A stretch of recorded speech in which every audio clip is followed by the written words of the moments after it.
Subject కి ఒక teacher ఉంటారు, అన్ని సబ్జెక్టులు నన్ను చదవమంటారు. ఇంత చిన్న బుర్రలో అన్ని ఎలా నింపాలి?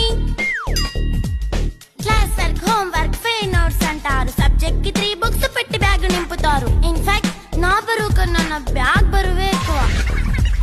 క్వశ్చన్లు, ఆన్సర్లు, సర్ప్రైజ్ టెస్టులు అన్ని దాటుకొని మళ్ళీ స్కూల్ వాన్ ఎక్కేసి అమ్మయ్య ఇక ఇంటికి వచ్చేసామనుకుంటే మార్క్స్ తక్కువ వస్తే చెయ్యాలి అసైన్మెంట్. రిపోర్ట్ కార్డ్ చూపిస్తే ఇంట్లో ఉన్న పనిష్మెంట్. హోంవర్క్ చేయమంటూ మమ్మీ చంపుతుంటుంది. ట్యూషన్ టైం అయిందని డాడీ తరుముతుంటాడు. డాన్స్ క్లాస్ కి వెళ్ళమని తాతయ్య తిడతాడు. స్నాక్స్ తిని వెళ్ళమని నాన్నమ్మ ఆపుతుంది. ఇక అన్నీ అయిపోయాక కాసేపు టీవీ చూద్దామంటే మమ్మీ ఎంట్రీ ఇచ్చింది. బెడ్ ఎక్కమంది. చిన్న నాప్ తీసేలోపు తెల్లారిపోయింది.